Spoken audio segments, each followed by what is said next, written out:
Hello dear friends, കഴിഞ്ഞ ക്ലാസ്സിൽ ഞാൻ എടുത്ത മാത്സ് എപ്പിസോഡ് 2 കണ്ടിന്യൂഷനായിട്ടാണ് ഞാനിന്ന് എപ്പിസോഡ് 3 എടുക്കുന്നത്. കഴിഞ്ഞ ക്ലാസ്സിൽ പഠിപ്പിച്ചത് നിങ്ങൾക്കെല്ലാവർക്കും നല്ല രീതിയിൽ മനസ്സിലായി എന്ന് വിചാരിക്കുന്നു. സെക്രട്ടേറിയറ്റ് അസിസ്റ്റൻ്റ് പരീക്ഷ ഇങ്ങ് എത്താറായിരിക്കുകയാണ്. ഇപ്പോൾ നല്ല സമഗ്ര പരിശീലനം നടത്തേണ്ട ആവശ്യമായിട്ടുണ്ട്. ഞാൻ മാത്സ് മാത്രമല്ല GKയും ആപ്റ്റിറ്റ്യൂഡ് ടെസ്റ്റും കറണ്ട് അഫയേഴ്സും മലയാളവും ഇംഗ്ലീഷും ഒക്കെ ഞാൻ കവർ ചെയ്യുന്നുണ്ട്. എൻ്റെ ക്ലാസ് നല്ലതുപോലെ കേട്ട് മനസ്സിലാക്കുക. എൻ്റെ ഒരു എപ്പിസോഡും വിടാതെ എല്ലാം കാണുക, സബ്സ്ക്രൈബ് ചെയ്യുക. നിങ്ങൾക്ക് സെക്രട്ടറി അസിസ്റ്റൻ്റ് പരീക്ഷയ്ക്ക് നല്ല റാങ്ക് നേടുവാൻ എൻ്റെ വീഡിയോയിലൂടെ സാധിക്കും. നമ്മൾക്ക് മാത്സിൻ്റെ ഈ എപ്പിസോഡിലെ ആദ്യത്തെ ക്വസ്റ്റ്യൻ നോക്കാം. ഒരു സംഖ്യയുടെ 4 മടങ്ങും 6 മടങ്ങും കൂട്ടിയപ്പോൾ 100 കിട്ടി എങ്കിൽ സംഖ്യയുടെ 3 മടങ്ങ് എത്ര എന്നതാണ് ക്വസ്റ്റ്യൻ. ഒരു സംഖ്യയുടെ 4 മടങ്ങും 6 മടങ്ങും കൂട്ടിയപ്പോൾ 100 കിട്ടി എങ്കിൽ സംഖ്യയുടെ 3 മടങ്ങ് എത്ര? സംഖ്യ ഏതെന്ന് പറഞ്ഞിട്ടില്ല. അപ്പോൾ നമ്മൾക്ക് സംഖ്യയെ നമ്മൾക്ക് എക്സ് എന്ന് കൊടുക്കാം. അപ്പോൾ 6x + 4x ആണ് 100. 6 മടങ്ങും 4 മടങ്ങും. അപ്പോൾ 6x + 4x എന്ന് പറഞ്ഞാൽ 10x. 10x എന്ന് പറഞ്ഞാൽ 100. അപ്പോൾ x എന്ന് പറഞ്ഞാൽ 100/10 = 10 എന്ന് കിട്ടും. അപ്പോൾ x 10 ആണെങ്കിൽ അതിൻ്റെ 3 മടങ്ങ് എത്രയായിരിക്കും? 3x ആയിരിക്കും. 3 × 10 അപ്പോൾ 30 ആയിരിക്കും. ഒരു സംഖ്യയുടെ 4 മടങ്ങും 6 മടങ്ങും കൂട്ടിയപ്പോൾ 100 കിട്ടിയാൽ സംഖ്യയുടെ 3 മടങ്ങ് എത്രയെന്ന് ചോദിച്ചാൽ 30 ആയിരിക്കും. നമ്മൾക്ക് അടുത്ത ക്വസ്റ്റ്യൻ നോക്കാം. ചുവടെ കൊടുത്തിരിക്കുന്നവയിൽ പൂർണ്ണവർഗം ഏത്? ചുവടെ കൊടുത്തിരിക്കുന്നത് എന്ന് പറയുമ്പോൾ 4 ഓപ്ഷൻസ് തന്നിട്ടുണ്ട്. 25 × 10 cube, 0.016, 9 × 10² × 1, 36 × 10⁵. ഇതിലെ പൂർണ്ണവർഗം ഏത് എന്നതാണ് ക്വസ്റ്റ്യൻ. നമ്മൾക്ക് ഓപ്ഷനിൽ നിന്ന് 10ൻ്റെ ഗുണിതങ്ങൾ ഒറ്റസംഖ്യ വരുന്നതും ദശാംശ സ്ഥാനങ്ങളുടെ എണ്ണം ഒറ്റസംഖ്യ വരുന്നതും വർഗമല്ല. ആയതിനാൽ വർഗമായിട്ടുള്ളത് ഓപ്ഷനാണ് സി എന്ന ഓപ്ഷനാണ് വർഗമായിട്ടുള്ളത്. 9 × 10² × 1 = 900. 900 എന്ന് പറയുന്നത് 30ൻ്റെ വർഗമാണ്. അപ്പോൾ അത് ചുവടെ കൊടുത്തിരിക്കുന്നവയിൽ പൂർണ്ണവർഗം എന്ന് പറയുന്നത് ഓപ്ഷൻ സി 9 × 10² × 1 ആണ് പൂർണ്ണവർഗം എന്ന് പറയുന്നത്. നമ്മൾക്ക് അടുത്ത ക്വസ്റ്റ്യൻ നോക്കാം. 16, 24, 32 എന്നീ സംഖ്യകളുടെ ലസാഗു LCM എത്ര? ലസാഗു LCM കാണുന്നത് എങ്ങനെയെന്ന് അറിയാമല്ലോ. 16, 24, 32 എന്ന് എഴുതി കോമൺ ആയിട്ട് ഡിവൈഡ് ചെയ്യുന്ന ഫാക്ടർ ഏതാണെന്ന് നോക്കും. അപ്പോൾ ആദ്യം നമ്മൾക്ക് ഇത് 3ഉം 8 കൊണ്ട് ഡിവൈഡ് ചെയ്യാൻ പറ്റും. 8 കൊണ്ട് ഡിവൈഡ് ചെയ്യുമ്പോൾ 16 ÷ 8 2 ആണ്. 24 ÷ 8 3 ആണ്. 32 ÷ 8 4 ആണ്. അപ്പോൾ നമുക്ക് 2, 3, 4 എന്ന് കിട്ടും. ഇനിയും നമ്മൾക്കതിനെ 2 കൊണ്ട് രണ്ട് ഫാക്ടർ 2 കൊണ്ട് ഡിവൈഡ് ചെയ്ത് പോകുന്ന കാരണം നമ്മൾക്ക് 2 കൊണ്ട് ഡിവൈഡ് ചെയ്യാം. അപ്പോൾ 2നെ 2 കൊണ്ട് ഡിവൈഡ് ചെയ്യുമ്പോൾ 1 ആണ്. 3യെ 3 ആയിട്ട് തന്നെ എഴുതും. 4നെ 2 എന്ന് എഴുതും. അങ്ങനെ നമുക്ക് LCM കാണാൻ നിങ്ങൾക്കറിയാമല്ലോ എല്ലാവർക്കും. 16, 24, 32 എഴുതി അതിൻ്റെ ലസാഗു കാണണം. അപ്പോൾ 16, 24, 32ൻ്റെ ലസാഗു എന്ന് പറയുന്നത് 8 × 2 × 3 × 2 എന്ന് കിട്ടും. അത് 96 ആണ്. 96 നമ്മൾക്ക് 4 ഓപ്ഷൻ തന്നിട്ടുണ്ട്. 2, 3, 16, 96. അതിൽ 96 ആണ് നമ്മളുടെ ആൻസർ. നമ്മൾക്ക് അടുത്ത ക്വസ്റ്റ്യൻ നോക്കാം. 20നും 30നും ഇടയിലെ അഭാജ്യ സംഖ്യകളുടെ എണ്ണം. ഞാൻ ആദ്യത്തെ എപ്പിസോഡിൽ തന്നെ അഭാജ്യ സംഖ്യകളും വിഭാജ്യ സംഖ്യകളും ഭിന്നസംഖ്യകളും മിശ്രസംഖ്യകളും എല്ലാ സംഖ്യകളെക്കുറിച്ചും ഞാൻ ആദ്യം തന്നെ ക്ലാസ് എടുത്തിരുന്നു. അപ്പോൾ അതിൽ അഭാജ്യ സംഖ്യ ഓരോ അക്കത്തിനും ഇടയിൽ വരുന്ന അഭാജ്യ സംഖ്യ എത്ര എന്നതിൽ കാണാതെ പഠിക്കാൻ തന്നെ ഓപ്ഷൻ ഉണ്ടായിരുന്നു. അത് നിങ്ങൾ നല്ലവണ്ണം മനസ്സിലാക്കി കാണുമെന്ന് വിചാരിക്കുന്നു. ഞാനിവിടെ ഒന്നുകൂടെ എക്സ്പ്ലെയിൻ ചെയ്യാം. 20നും 30നും ഇടയിലെ അഭാജ്യ സംഖ്യകളെന്ന് പറയുന്നത് 23ഉം 29ഉമാണ്. അപ്പോൾ 2 അഭാജ്യ സംഖ്യകളേ ഉള്ളൂ 20നും 30നും ഇടയിൽ. ഇതുപോലെ എത്ര വലിയ സംഖ്യകളുടെ ഇടയിലുള്ളത് തന്നാലും നമ്മൾക്ക് ഒറ്റ നോട്ടത്തിൽ കണ്ടുപിടിക്കാനുള്ള ഫോർമുല ഞാൻ എൻ്റെ ഫസ്റ്റ് എപ്പിസോഡിൽ തന്നിട്ടുണ്ട്. നമ്മൾക്ക് അടുത്ത ക്വസ്റ്റ്യൻ നോക്കാം. സ്ക്വയർ റൂട്ട് ഓഫ് 28900 28,900 വില എത്ര എന്നാണ്.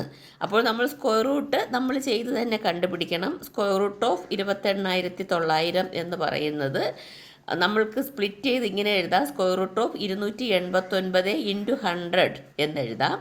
അപ്പോൾ 289ൻ്റെ സ്ക്വയർ റൂട്ട് എന്ന് പറയുന്നത് 17 ആണ്. 100ൻ്റെ സ്ക്വയർ റൂട്ട് 10 ആണ്. അപ്പോൾ 17 ഇൻറ്റു 10 എന്ന് കിട്ടും. അത് 17 ഇൻറ്റു 10 ആകുമ്പോൾ 170. അപ്പോൾ നമ്മൾക്ക് 28,900ൻ്റെ സ്ക്വയർ റൂട്ട് എന്ന് പറയുന്നത് നമ്മൾക്ക് 170 ആണെന്ന് കിട്ടും. അടുത്ത് ശ്രേണിയിലെ അടുത്ത സംഖ്യ ഏത്? ഈ ശ്രേണിയിലെ അടുത്ത സംഖ്യ ഏത് എന്നുള്ള ക്വസ്റ്റ്യനൊക്കെ നമ്മൾക്ക് മെൻ്റൽ എബിലിറ്റിയിൽ വരുന്നതാണ്. ഞാൻ മെൻ്റൽ എബിലിറ്റിയുടെ തന്നെ LGSന് വേണ്ടിയൊക്കെ ചെയ്തിട്ട ഒത്തിരി എപ്പിസോഡുകളുണ്ട്. നിങ്ങൾ അതെല്ലാം പോയി കാണണം. അതിൽ ശ്രേണിയെക്കുറിച്ചൊക്കെ ഉള്ള ഒത്തിരി പ്രോബ്ലംസ് ഞാൻ വർക്കൗട്ട് ചെയ്തിട്ടുണ്ട്. ഇവിടുത്തെ ക്വസ്റ്റ്യൻ നമുക്ക് അനലൈസ് ചെയ്യാം. 1, 2, 5, 26 ഡാഷ് അതാണ്. അതിൽ ശ്രേണിയിലെ അടുത്ത സംഖ്യ 1, 2, 5, 26 ഡാഷ്. 26 കഴിഞ്ഞ് അടുത്ത് എന്തോന്നാണ് എന്നുള്ളതാണ് ക്വസ്റ്റ്യൻ. അപ്പോൾ നമുക്കറിയാം 1 എന്ന് പറഞ്ഞാൽ 1 തന്നെയാണ്. അടുത്ത സംഖ്യ 2 എന്ന് പറയുന്നത് 1 സ്ക്വയർ പ്ലസ് 1 ആണ് 2. അതുപോലെ അടുത്ത് 5 എന്ന് പറയുന്നത് 2 സ്ക്വയർ പ്ലസ് 1 ആണ് 5. അതുപോലെ അടുത്ത് 26 എന്ന് പറയുന്നത് 5 സ്ക്വയർ പ്ലസ് 1 ആണ് 26 എന്ന് പറയുന്നത്. അപ്പോൾ ആദ്യത്തെ ആൻസർ കിട്ടുന്നത് ഏത്? അതിൻ്റെ സ്ക്വയർ രണ്ടാമത്തെ ആൻസർ, അതിൻ്റെ സ്ക്വയർ മൂന്നാമത്തെ ആൻസർ. അപ്പോൾ നമ്മൾക്ക് നാലാമത്തെ ഫില്ല് ചെയ്യാനുള്ളത് എന്തോന്നായിരിക്കും? നമ്മൾക്ക് കിട്ടിയ 26 എന്നുള്ള ആൻസറിൻ്റെ സ്ക്വയർ പ്ലസ് 1 ആയിരിക്കും. 26 സ്ക്വയർ പ്ലസ് 1 എന്ന് പറയുമ്പോൾ 26ൻ്റെ സ്ക്വയർ 676 ആണ്. 676 പ്ലസ് 1 എന്ന് പറയുമ്പോൾ 677. നമ്മൾക്ക് അടുത്ത ക്വസ്റ്റ്യൻ നോക്കാം. അടുത്ത ക്വസ്റ്റ്യൻ പോലെയുള്ളതും ഞാൻ ഒത്തിരി പ്രോബ്ലംസ് വർക്കൗട്ട് ചെയ്തിട്ടുള്ളതാണ് മുൻപ്. ഡിവിഷൻ എന്നാൽ മൈനസും, പ്ലസ് എന്നാൽ ഡിവിഷനും, മൾട്ടിപ്ലിക്കേഷൻ ഇൻറ്റു എന്നാൽ പ്ലസ്സും, നെഗറ്റീവ് എന്നാൽ ഇൻറ്റുവും, എന്നുവെച്ചാൽ സബ്ട്രാക്ഷൻ എന്നാൽ മൾട്ടിപ്ലിക്കേഷൻ ആണെങ്കിൽ 15 അധികം 3 ഡിവൈഡഡ് ബൈ 7 ഇൻറ്റു 3 മൈനസ് 4 എത്ര എന്നുള്ളതാണ് ക്വസ്റ്റ്യൻ. നമ്മൾക്കിവിടെ വിശകലനം ചെയ്ത് നോക്കാം. നമ്മളിവിടെ ആദ്യം ചെയ്യേണ്ടത് എന്താണെന്ന് വെച്ചാൽ ഈ സൈനെല്ലാം മാറ്റിയിടുക എന്നുള്ളതാണ്. നമ്മൾക്ക് പ്ലസ് ഡിവിഷൻ എന്നാൽ മൈനസും, പ്ലസ് എന്നാൽ ഡിവിഷനും, ഇൻറ്റു എന്നാൽ പ്ലസ്സും, മൈനസ് എന്നാൽ ഇൻറ്റുവുമാണ്. അപ്പോൾ അതനുസരിച്ച് നമ്മളുടെ ചിഹ്നമെല്ലാം നമ്മളിവിടെ മാറ്റിയിടണം. അപ്പോൾ 15 divided by 3 minus 7 plus 3 into 4 എന്ന് നമ്മൾക്ക് കിട്ടും ചിഹ്നം മാറ്റിയിടുമ്പോൾ. അപ്പോൾ നമ്മൾ ബോഡ് മാസ് റൂൾ അനുസരിച്ച് അടുത്ത് ചെയ്യാൻ പാടുള്ളൂ. ബോഡ് മാസ് റൂൾ അനുസരിച്ചാണെങ്കിൽ 15 ഡിവൈഡഡ് ബൈ 3 ആദ്യം ചെയ്യും. അപ്പോൾ 5 കിട്ടും. 5 മൈനസ് 7 പ്ലസ് 3 ഇൻറ്റു 4 അടുത്ത് ഒരുമിച്ച് ചെയ്യും. അപ്പോൾ നമ്മൾക്ക് 12 കിട്ടും. അപ്പോൾ 5 മൈനസ് 7 പ്ലസ് 12 നമ്മൾക്ക് 10 എന്ന് കിട്ടും. അപ്പോൾ നമ്മളുടെ ആൻസർ എന്ന് പറയുന്നത് 10 ആണ്. നമുക്ക് അടുത്ത ക്വസ്റ്റ്യൻ നോക്കാം. ഗായത്രിയുടെ റാങ്ക് മുകളിൽ നിന്ന് 8ഉം താഴെ നിന്ന് 18ഉം ആണെങ്കിൽ ക്ലാസ്സിൽ ആകെ എത്ര കുട്ടികളുണ്ട്? ഇതുപോലത്തെ ക്വസ്റ്റ്യൻ എപ്പോഴും ചോദിക്കാറുണ്ട്. ഇങ്ങനെ ചോദിച്ചിട്ട് ക്ലാസ്സിൽ എത്ര കുട്ടികളുണ്ട് എന്ന് നമ്മളടുത്ത് ചോദിക്കുമ്പോൾ നമ്മൾ ഈ തന്നിരിക്കുന്ന 2 ഓർഡറും കൂടെ കൂട്ടിയിട്ട് 1 കുറയ്ക്കുകയാണ് ചെയ്യുന്നത്. കാരണം ഒരാൾ 8ാമത്, ഒരാൾ 18ാമത്, റാങ്ക് 8ാമതും 18ാമതുമാണ് മുകളിൽ നിന്നും താഴെ നിന്നും. അപ്പോൾ കോമൺ ആയിട്ട് നടുക്കൊരു ഫാക്ടർ വരും 8ഉം 18ഉം. ആ കോമൺ ഫാക്ടർ നമ്മൾ കുറയ്ക്കും. അപ്പോൾ നമ്മൾക്ക് ഇവിടെ ആൻസർ കിട്ടുന്നത് എന്താണെന്ന് വെച്ചാൽ 8 പ്ലസ് 18 മൈനസ് 1. അപ്പോൾ നമ്മൾക്ക് 25, 26 മൈനസ് 1 25 എന്ന് കിട്ടും. അടുത്ത ക്വസ്റ്റ്യൻ നോക്കാം. താഴെ തന്നിട്ടുള്ള ചിത്രത്തിലെ വിട്ടുപോയ സംഖ്യ കണ്ടെത്തുക. ചിത്രം എന്നിവിടെ ഉദ്ദേശിക്കുന്നത് ഇസഡ് മാതൃകയിൽ സർക്കിളിനകത്ത് ഓരോ അക്കങ്ങൾ എഴുതിയിട്ടുണ്ട്. അതിൻ്റെ ലാസ്റ്റിലൊരു ക്വസ്റ്റ്യൻ മാർക്കാണ് വിട്ടുപോയ സംഖ്യ കാണുക എന്നുള്ളതാണ്. ക്വസ്റ്റ്യൻ 1, 5, 13, 29, 61, 125. അടുത്തത് ഏത് എന്നുള്ളതാണ് ക്വസ്റ്റ്യൻ. അപ്പോൾ മുകളിലെ ഇടത്തെ അറ്റത്ത് നിന്ന് നമ്മൾ തുടങ്ങി നമ്മൾ ചിത്രത്തിലൂടെ ഇസഡ് മാതൃകയിൽ പോകുമ്പോൾ നമ്മൾക്ക് കാണാൻ കഴിയും ഓരോ നമ്പറിൻ്റെയും ഇരട്ടി എടുത്ത് 3 കൂട്ടിയാലാണ് അടുത്ത സംഖ്യ കിട്ടുന്നത്. എന്ന് പറഞ്ഞാൽ ആദ്യത്തെ 1ൻ്റെ ഇരട്ടി 2, 2ൻ്റെ കൂടെ 3 കൂട്ടുമ്പോൾ 5 കിട്ടും. 5ൻ്റെ ഇരട്ടി 10, 10ൻ്റെ കൂടെ 3 കൂട്ടുമ്പോൾ 13 കിട്ടും. 13ൻ്റെ ഇരട്ടി 26, അതിൻ്റെ കൂടെ 3 കൂട്ടുമ്പോൾ 29 കിട്ടും. അങ്ങനെ ചെയ്ത് പോകുമ്പോൾ നമുക്ക് 125ആണല്ലോ അവസാനത്തെ സംഖ്യ. 125ൻ്റെ ഇരട്ടി എടുക്കുമ്പോൾ 250 എന്ന് കിട്ടും. അതിൻ്റെ ഒപ്പം 3 കൂട്ടുമ്പോൾ 253 എന്ന് കിട്ടും. അപ്പോൾ നമ്മളുടെ ആൻസർ 253 നമ്മൾക്കിനി അടുത്ത ക്വസ്റ്റ്യൻ നോക്കാം. ശ്രേണി പൂർത്തീകരിക്കുക എന്നുള്ളതാണ് അടുത്ത ക്വസ്റ്റ്യൻ. ശ്രേണി എന്ന് പറയുന്നത് N5V K7T S10R E14P അതാണ് നമ്മളുടെ ശ്രേണി. ഇതിൽ നമ്മൾ ഇത് തമ്മിലുള്ള റിലേഷൻ ആദ്യം നോക്കണം. അതിലാദ്യം NKSE ആദ്യത്തെ ആൽഫബറ്റ് നോക്കാം. ഈ ആദ്യത്തെ ആൽഫബറ്റ് തമ്മിൽ മൂന്നാമത്തെ അക്ഷരം ബേക്കിലാണ് ഓരോന്നും. കാരണം N കഴിഞ്ഞ അക്ഷരത്തിൻ്റെ മൂന്നാമത്തെ ബേക്കിലത്തെ അക്ഷരമാണ് K. K കഴിഞ്ഞ് LM പിന്നെയാണ് N വരുന്നത്. അപ്പോൾ ബേക്കിലെ മൂന്നാമത്തെ അക്ഷരമാണ് K. കെയുടെ ബേക്കിലത്തെ മൂന്നാമത്തെ അക്ഷരമാണ് H. അത് കഴിഞ്ഞ് ബേക്കിലെ മൂന്നാമത്തെ അക്ഷരമാണ് E. അപ്പോൾ ഇയുടെ ബേക്കിലെ മൂന്നാമത്തെ അക്ഷരം എന്ന് പറയുന്നത് B ആണ്. അപ്പോൾ വിട്ടുപോയ സീരീസിലെ ആദ്യത്തെ അക്ഷരം B ആണ്. അതുപോലെ രണ്ടാമത്തെ അക്കമാണ് 5, 7, 10, 14. നമ്മൾക്കറിയാം ആദ്യം 2 കൂട്ടി പിന്നെ 3 കൂട്ടി പിന്നെ 4 കൂട്ടി പിന്നെ നമ്മൾ 5 കൂട്ടണം. അപ്പോൾ 14ൻ്റെ കൂടെ 5 കൂട്ടുമ്പോൾ 19 എന്ന് കിട്ടും. അപ്പോൾ നമ്മൾക്ക് B19 എന്ന് കിട്ടി. അടുത്ത മൂന്നാമത്തെ ആൽഫബറ്റ് എന്താണെന്ന് നോക്കാം. VTRP. VTRP തമ്മിലുള്ള ബന്ധം എന്താണെന്ന് പറഞ്ഞാൽ B കഴിഞ്ഞ് രണ്ടാമത്തെ ബേക്കിലെ അക്ഷരമാണ് T. T കഴിഞ്ഞ് രണ്ടാമത്തെ ബേക്കിലെ അക്ഷരമാണ് R. R കഴിഞ്ഞ് രണ്ടാമത്തെ ബേക്ക് P. അതുപോലെ P കഴിഞ്ഞ് രണ്ടാമത്തെ ബേക്കിലെ അക്ഷരം N ആണ്. അപ്പോൾ നമ്മളുടെ അവിടുത്തെ ആൻസർ B19N എന്ന് കിട്ടും. B19N. നമ്മൾക്ക് അടുത്ത ക്വസ്റ്റ്യൻ നോക്കാം. A = 2, B = 3, C = 4. അങ്ങനെ കണ്ടിന്യൂ ചെയ്ത് സീരീസ് പോകും. എന്നിങ്ങനെ ആയാൽ 6, 25, 2, 14 സൂചിപ്പിക്കുന്നത് എന്ത്? കുറച്ച് ആൽഫബറ്റിൻ്റെ സീരീസാണ് നമ്മൾക്ക് തന്നിരിക്കുന്നത്. അത് വെച്ച് നമ്മൾ 6, 25 to 14 സൂചിപ്പിക്കുന്നത് എന്ത് എന്നെഴുതണം.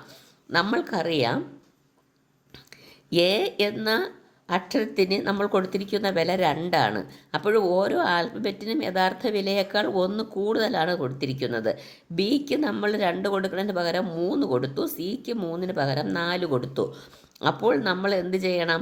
അപ്പോൾ ഈ 6 എന്ന സംഖ്യ കിട്ടാൻ നമ്മൾ അതിൻ്റെ 5ാമത്തെ അക്ഷരത്തിനാണ് 6 എന്ന വില കൊടുക്കുന്നത്. 5ാമത്തെ അക്ഷരം ഏതാണ്? E. അതുപോലെ 25 എന്ന വില കൊടുക്കുന്നത് 24ാമത്തെ അക്ഷരത്തിനാണ് X. 2 എന്നുള്ള വില കൊടുക്കുന്നത് 1ാമത്തെ അക്ഷരത്തിനാണ് A. 14 എന്ന വില കൊടുക്കുന്നത് 13ാമത്തെ അക്ഷരത്തിനാണ് M. അപ്പോൾ നമ്മളുടെ 6, 25 to 14 സൂചിപ്പിക്കുന്നത് എന്ത് എന്ന് ചോദിക്കുമ്പോൾ അത് എക്സാം എന്നാണ്. EXAMനെയാണ് സൂചിപ്പിക്കുന്നത്. നമ്മൾക്ക് അടുത്ത ക്വസ്റ്റ്യൻ നോക്കാം. ഒരു കോഡ് ഭാഷയിൽ ഗ്രേപ്സിനെ 459 371 എന്ന് എഴുതാമെങ്കിൽ സ്പെയറിനെ എങ്ങനെ എഴുതാം? ഗ്രേപ്സിലുള്ള അതേ അക്ഷരങ്ങൾ സ്പെയറിലുമുണ്ട്. അതുകൊണ്ട് ഓരോ അക്ഷരത്തിനും കറസ്പോണ്ടിങ് ആയിട്ട് ഏത് നമ്പറാണ് കൊടുത്തിരിക്കുന്നത് എന്ന് നോക്കി അതേ രീതിയിൽ എഴുതിയാൽ മതി. ഗ്രേപ്സിന് ജിക്ക് 4, ആറിന് 5, എക്ക് 9, പിക്ക് 3, ഇക്ക് 7, എസിന് 1 എന്നാണ് തന്നിരിക്കുന്നത്. അപ്പോൾ സ്പെയറിനും നമ്മൾ അതുപോലെ എഴുതണം. എസിന് 1, പിക്ക് 3, എക്ക് 9, ആറിന് 5, ഇക്ക് 7. അങ്ങനെ ഗ്രേപ്സിലുള്ള അതേ അക്ഷരങ്ങൾക്ക് പകരമുള്ള നമ്പർ തന്നെ ഇവിടെയും എഴുതും. അപ്പോൾ നമ്മൾക്ക് 1, 3, 9, 5, 7 എന്ന് കിട്ടും. അടുത്ത ക്വസ്റ്റ്യൻ നോക്കാം. ശ്രേണിയിലെ ഒറ്റയാനേത്? ഹാഫ്, 1, 3, 12, 60, 300, 2520 എന്നാണ് നമ്മളുടെ ശ്രേണി. അതിൽ നിന്ന് ഒറ്റയാൻ കണ്ടുപിടിക്കണം. നമ്മൾക്കിത് തമ്മിലുള്ള ഈ സീരീസ് തമ്മിലുള്ള ബന്ധം നോക്കാം. ഹാഫ് ഇൻറ്റു 2 ആണ് 1. അതുപോലെ ഹാഫ് ഇൻറ്റു 2 ആണ് 1.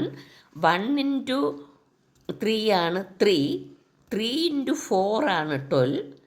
12 ഇൻറ്റു 5 ആണ് 60. അപ്പോൾ 60 ഇൻറ്റു 6 എന്ന് പറയുന്നത് 360 ആണ്. നമ്മൾക്ക് 300 എന്നാണ് തന്നിരിക്കുന്നത്. അടുത്ത 360 ഇൻറ്റു 7 എന്ന് പറയുന്നത് 2520 ആണ്. അപ്പോഴിവിടുത്തെ ഒറ്റയാൻ എന്ന് പറയുന്നത് 300 ആണ്. അവിടെ 360 ആയിരുന്നു വരേണ്ടിയിരുന്നത്. നമ്മൾക്ക് അടുത്ത ക്വസ്റ്റ്യൻ നോക്കാം. 441:462 എങ്കിൽ 841:x ആയാൽ x എത്ര എന്നുള്ളതാണ് ക്വസ്റ്റ്യൻ. 441ഉം 462ഉം തമ്മിലുള്ള ബന്ധം എന്തോന്നാണെന്ന് നോക്കണം. 441 plus square root of 441. Square root of 441 21 ആണല്ലോ. 441 പ്ലസ് സ്ക്വയർ റൂട്ട് ഓഫ് 441 എന്നുവെച്ചാൽ 21 ആണ് 462. 441 പ്ലസ് 21 462. അതുപോലെ 841 പ്ലസ് സ്ക്വയർ റൂട്ട് ഓഫ് 841 എത്രയാണ്? 29. 841 പ്ലസ് 29 എന്ന് പറയുന്നത് 870 ആണ്. അപ്പോൾ നമ്മൾക്ക് എക്സ് എന്ന് പറയുന്നത് 870 ആണ്. അടുത്ത ക്വസ്റ്റ്യൻ നോക്കാം. 6 സുഹൃത്തുക്കൾ ഒരു വൃത്തത്തിന് ചുറ്റും മധ്യത്തിലേക്ക് നോക്കിയിരിക്കുകയാണ്. പ്രകാശിനും പങ്കജിനും ഇടയ്ക്കാണ് ദീപ. അപ്പോൾ നിങ്ങൾ 6 പേരെയും ഒരു സർക്കിളിന് ചുറ്റും ഇരുത്തണം. ഈ റൂൾ അനുസരിച്ച് തന്നെ എഴുതണം. പ്രകാശിനും പങ്കജിനും ഇടയ്ക്കാണ് ദീപ. മുകേഷിനും ലളിതയ്ക്കും ഇടയ്ക്കാണ് പ്രീതി. പക്ഷേ ഒരു കണ്ടീഷനുണ്ട്. പ്രകാശും മുകേഷും എതിർദിശയിലാണ്. അപ്പോൾ നിങ്ങൾ ആദ്യം പ്രകാശിനെയും മുകേഷിനെയും എതിർദിശയിലാക്കി എഴുതണം. എന്നിട്ട് പ്രകാശിനും പങ്കജിനും ഇടയിൽ ഒരു ദീപ എന്നൊരാളിനെ വയ്ക്കും. മുകേഷ് ലളിത അതിനിടയിലായിട്ട് ഒരു പ്രീതിയെ വയ്ക്കും. എങ്കിൽ പ്രീതിയുടെ എതിർവശത്ത് ആരാണ്? അപ്പോൾ നമ്മൾക്ക് പ്രീതിയുടെ എതിർവശത്ത് ഇരിക്കുന്നത് ദീപയാണ് എന്ന് കാണാൻ കഴിയും. ദീപയാണ് പ്രീതിയുടെ എതിർവശത്തിരിക്കുന്നത്. ഞാൻ ഇന്നത്തെ എൻ്റെ ഈ എപ്പിസോഡ് ഇവിടെ കംപ്ലീറ്റ് ചെയ്യുകയാണ്. എൻ്റെ ഈ വീഡിയോ നിങ്ങൾക്ക് ഇഷ്ടമായി എന്ന് കരുതുന്നു. ഞാൻ ഇതുപോലെ കണ്ടിന്യൂസ് ആയിട്ട് ഇങ്ങനെ മാത്സും എല്ലാ സബ്ജക്റ്റും സെക്രട്ടറി അസിസ്റ്റൻറ്റിനും മറ്റ് PSC പരീക്ഷകൾക്കും ചോദിക്കുന്ന എല്ലാ ടോപ്പിക്കും കവർ ചെയ്ത് വീഡിയോ ഇതുപോലെ ഇടുന്നതായിരിക്കും. നിങ്ങൾ ലൈക്ക് ചെയ്യുക, ഷെയർ ചെയ്യുക, സബ്സ്ക്രൈബ് ചെയ്യുക. എൻ്റെ എല്ലാ വീഡിയോയും നിങ്ങൾക്ക് തടസ്സമില്ലാതെ കിട്ടണമെന്നുണ്ടെങ്കിൽ നിങ്ങൾ സബ്സ്ക്രൈബ് ചെയ്യണം. എല്ലാവർക്കും ഇത് ഇഷ്ടമായെന്ന് കരുതുന്നു. ഇത് ഫുൾ വാച്ച് ചെയ്ത് റിപ്പീറ്റഡായി വാച്ച് ചെയ്ത് പഠിച്ച് റാങ്ക് ലിസ്റ്റിൽ ഈ വരാൻ പോകുന്ന സെക്രട്ടേറിയറ്റ് അസിസ്റ്റൻ്റ് പരീക്ഷയും അതുപോലെ PSCയുടെ മറ്റു പരീക്ഷകളിലും നല്ല ഉന്നത വിജയം കരസ്ഥമാക്കുക. Thank you.